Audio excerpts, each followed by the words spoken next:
Welcome back to the Shipyard. Today, the last ship from Wave 1, the 5th Wing Patrol ship. Yeah, Jem'Hadar attack ships were, well, not good back in these days. However, the contents of the pack were actually intriguing. So, this is a 3233, very overpriced ship, and the action just meh. It's an X-Wing action. When attacking this round, gain +1 attack die. When defending this round, roll 1 less defense die. So that's fine in a game like X-Wing where everything's very close and you just shift. But in Attack Wing where everything is skewed, and attack is huge, a 4-1 is just not an action you want to take. If this ship was naturally 4-1-3-3, it would be fine. But having to perform your only action and losing out on inequality to get that hurts it. The slots go weapon, crew, tech. I know I did that out of order. I'm sorry. But again, it just kind of hurts because you don't need double weapons on a Jem'Hadar attack ship. The maneuver dial here is pretty good, right? 2-3 turns. Those are nice. Jem'Hadar attack ships, patrol ships, the little bugs have never been accused of being unmaneuverable. The problem is that they're just these little 90 forward arcs, and they're not actually all that scary compared to what we saw in the show. In Deep Space Nine, during the Dominion War, you get a patrol ship or two, and they can basically take out most capital ships. Here, not really. Generic is generic, and yes, it's been discounted to 13 points because of newer stuff. That actually feels appropriate. The captain is Weyoun, very fitting. And this is a great captain. Disable Weyoun to prevent one of your crew upgrades from being disabled or discarded this round. Fine, 4 points, 6 skill, no talent slot. So from those standpoints, right, if you just look at this, you go, what? How could that be a good captain? And then you look at the ability and you go, oh. Because it's a disable to prevent a disable.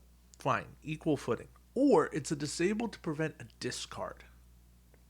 That's where there's power. See, anytime I look at a review, or I look at a crew, and I do a review and I go, oh, it's a discard. Boy, I really wish I could get more than one use out of it. Weyoun comes into play. That really does make a big difference. Now, Weyoun is not the answer to all problems, but Weyoun enables a ton of Jem'Hadar to work multiple times. Shroud enables the same thing, and Shroud is better because it's cheaper.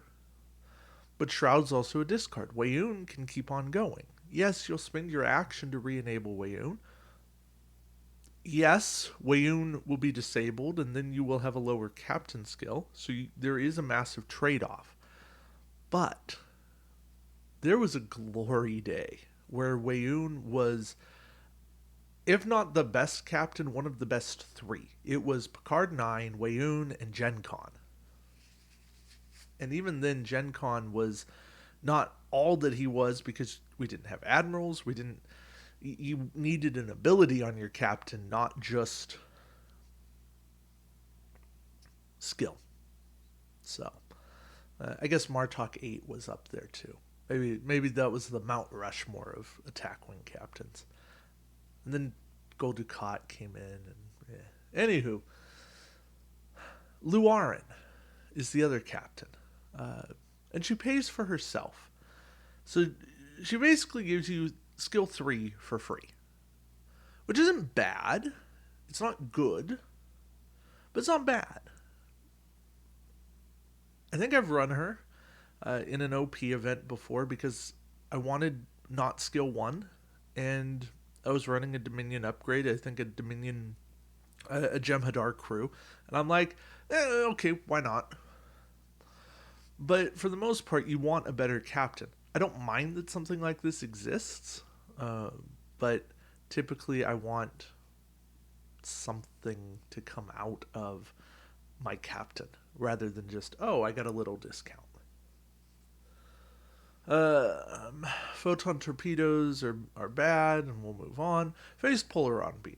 Here's a different sort of weapon. 3 dice, range 1 to 2, so I'm already a little leery of it. Disable this card. All damage inflicted by this attack ignore the opposing ship's shields. Okay. I can get on board with that sort of effect. The problem I have with it is it's only 3 dice.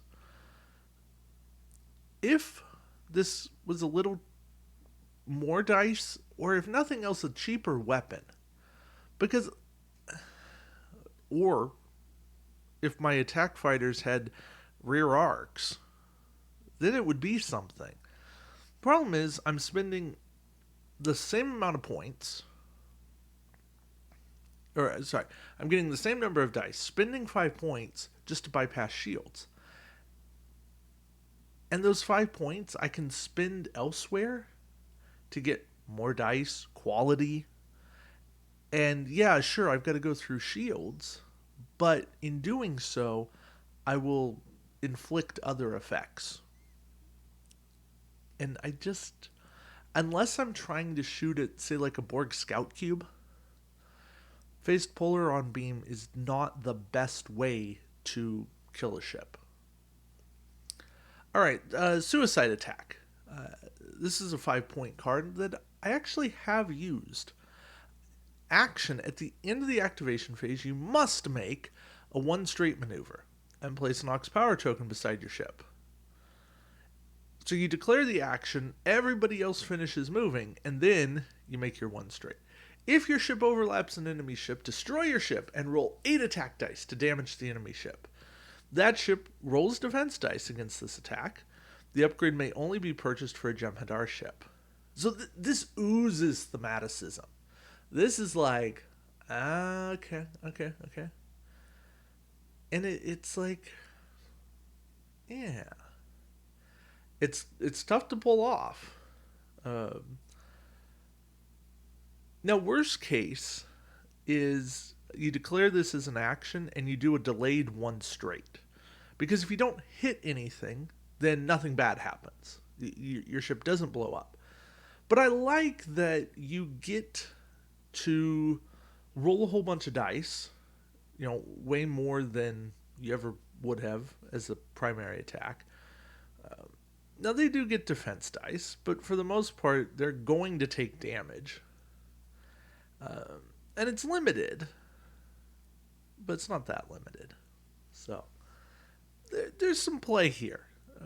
There's some other suicide attacks in the game, and maybe I like those a little more, but this one also does a ton of damage. Now, it does only hit the ship you run into, but you can also combine it with things like I stab at thee.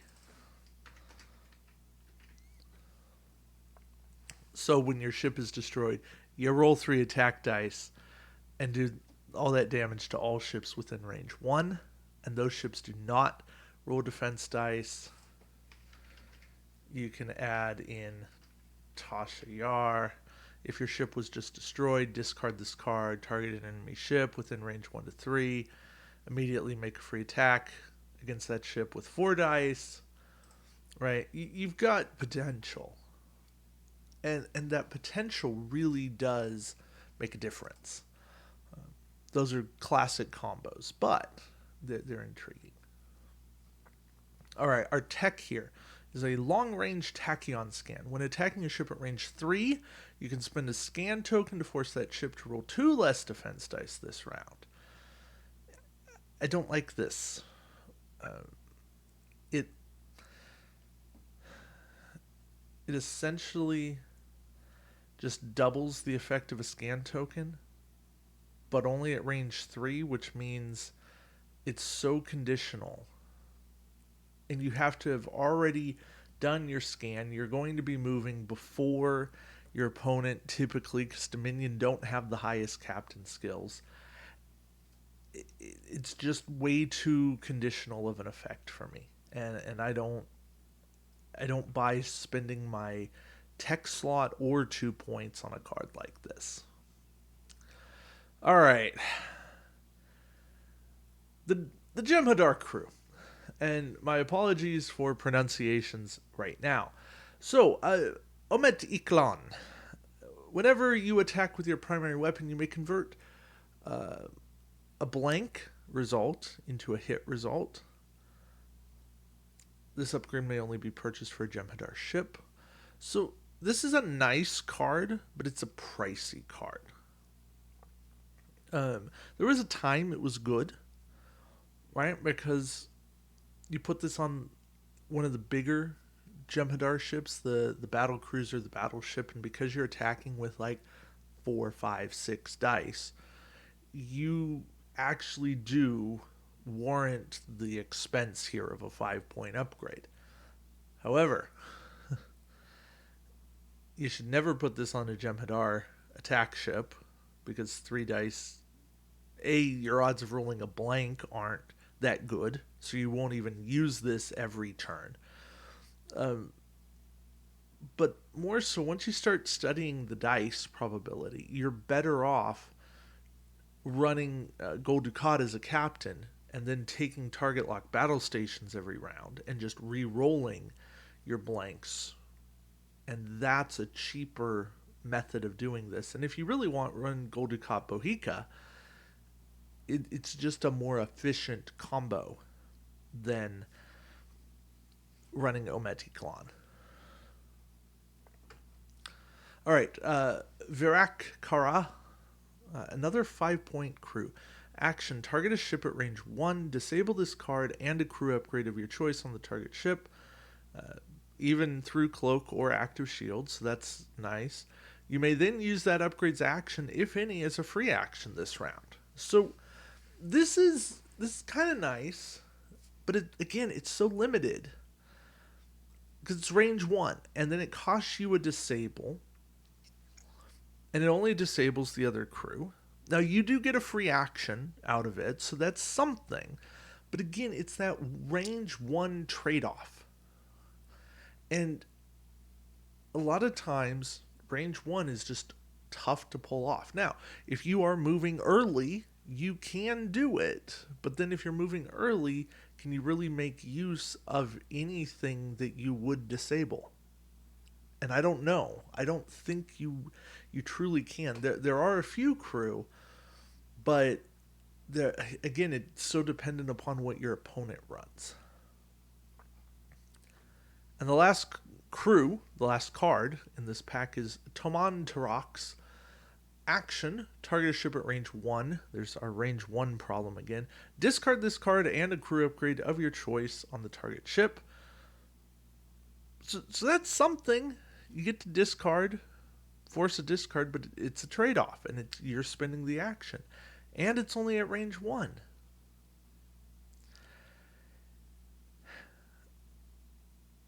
And second of 5 does it better. Right? Second of 5, target a ship at range 1 to 2.